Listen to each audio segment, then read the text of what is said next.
Trisha Ping from Bookpage. I'm here at RWA with Karina Cooper, who is the author of most recently Lure of the Wicked, which is second in a trilogy, and it's also your second book ever published. Yes, not including my novella, but yes. Okay. Could you tell me a little about your path to publication and what got you started as a writer? Oh, you're going to start with that one. Well, would you prefer that I start out asking about the unusual kind of genre you've chosen? You know, it all links up, really. Okay. So it works out really great. I have been writing for... This is going to sound worse than it is. I have been writing for probably about 14, 15 years, but never completely dedicatedly. It wasn't probably until about a year to 2 years ago, well, 2 years ago, I think now, that I finally sat down. Okay, I lie. Actually, my husband looked at me and he said, get your butt in that chair and write the damn book, because it'd just been living in my head for so long. And I said, okay, and I did. And that was really nice.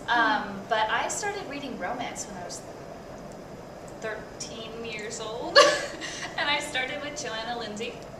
And my second book of hers that I ever read was Prisoner of My Desire, which, if you've read it, is very, very steamy, so for a 13-year-old, you know. And I just devoured books, devoured, and it fed my writing urge. I've always been a little ADHD, you know, very right brain, very creative, and I tried this job and that job and this job and that job and this job and that job, and finally I was like, I want to be a writer, and my husband said, well, you do it already! So I did. And then literally it was just the same old grind that everybody else does. You query, you go to pitch, you do all sorts of things, and then I found the fabulous Essie Soga who loves me. So it worked out really well. Well, I can see why this might be an idea that really caught in your mind, because to me it seems like a very original concept for a romance.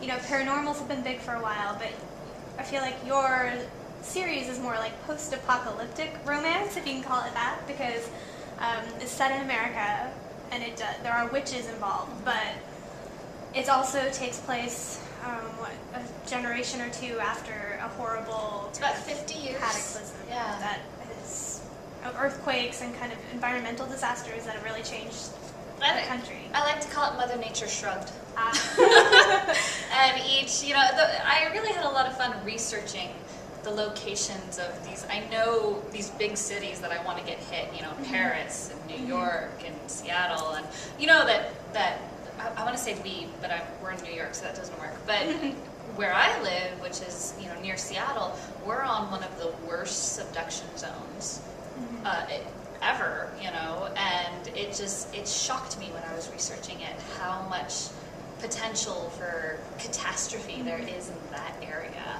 And I was like, this is kind of cool in a really grim, abysmal sort of way. So, and then it stuck. And I'll tell you though, my first book that I ever wrote, which will never ever see the light of day, was a vampire book. So I'd always done the paranormal thing, but it was, kind of classic vampire book. And then the next book after that was a not so classic vampire book, and those will never ever be seen. Well, what made you decide to include the magical element?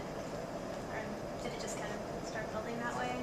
What was it? It sets up a great conflict, because in the changed world, people are afraid and everything's different, and then there's this kind of church organization that sees control. So and really, I think the setting came first, and the players came later.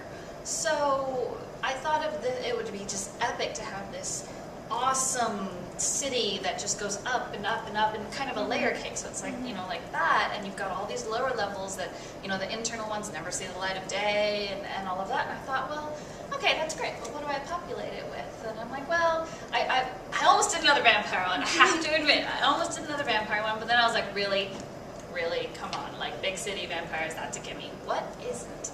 And I thought, okay, who would they blame? Because humans, we can be kind of grim, and we're always looking for someone else to blame. And I just kind of, it's a very dark way of thinking, really. Yeah. I like humanity, I swear. But I just thought, what if there was a political organization that wanted more power, and they were able to, who would they pick? Well, witches. There's always. You know what it was? I was watching National Geographic's Taboo. And there was a whole thing about people who have different abilities and powers, and I thought, we accept them now. I mean, not everywhere, but we accept them now. But what about? What if? And that's just where it went. That's very cool. Well, you also have a very interesting author bio in the back of your book. It mentions that in your spare time you design steampunk couture.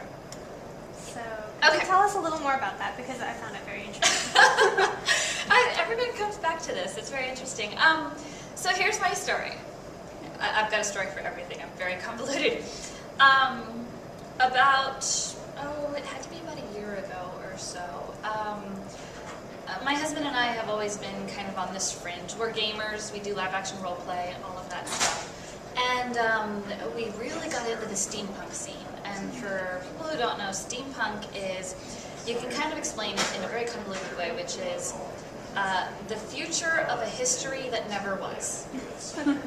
You know? And think Wild Wild West, think Victorian London with brass gadgets and steam-powered gears and the mad scientist with the goggles going, Eureka! You know, that airships, you know, that sort of thing.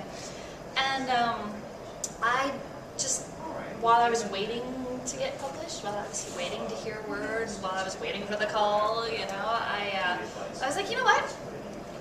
It's sort of like the wedding scam. If you put the word steampunk to it, you can like mark up the price like 200%, and you can make a comfortable living if you make a name for yourself. And I was like, this is what I'm going to do. So we sank a whole bunch of money into it. We got a business license, sewing machines, everything. And I was making all these clothes, and it was really cool. And about a week later, I got the call. Oh. So now you have 2 full-time jobs. You know, I don't full-time make clothes anymore. Now I mostly like repurpose vintage items, mostly for myself and friends and stuff. So, but I still make these, you know, corsets, crinolines, bustles, you know. Did you make the shirt you're wearing today? I did not, no. This is actually, I found this at a thrift store. And So cute. I do use it for my steampunk gear though. So it's like, it's multi-purpose, you know, which is the point. I like to bring steampunk into the open a little bit. So you mentioned a while ago that this is your first RWA as a published author, but you've maybe attended before, no?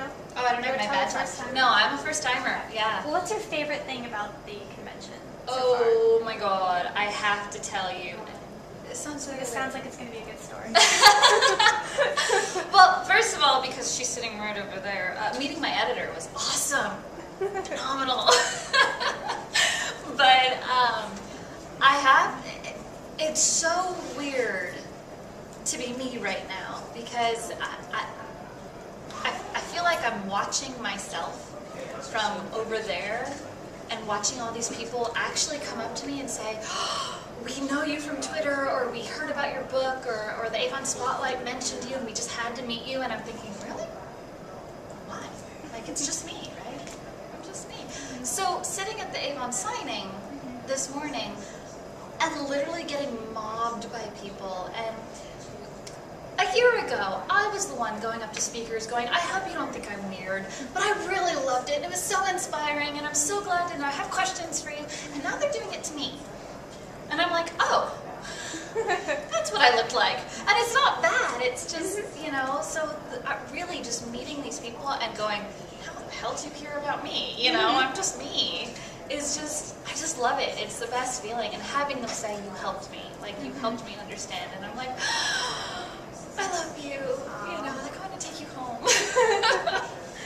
Well, Karina, thank you so much for talking to us today and talking to Bookpage readers. So. Thank you very much. Thanks for having me. It was lots of fun.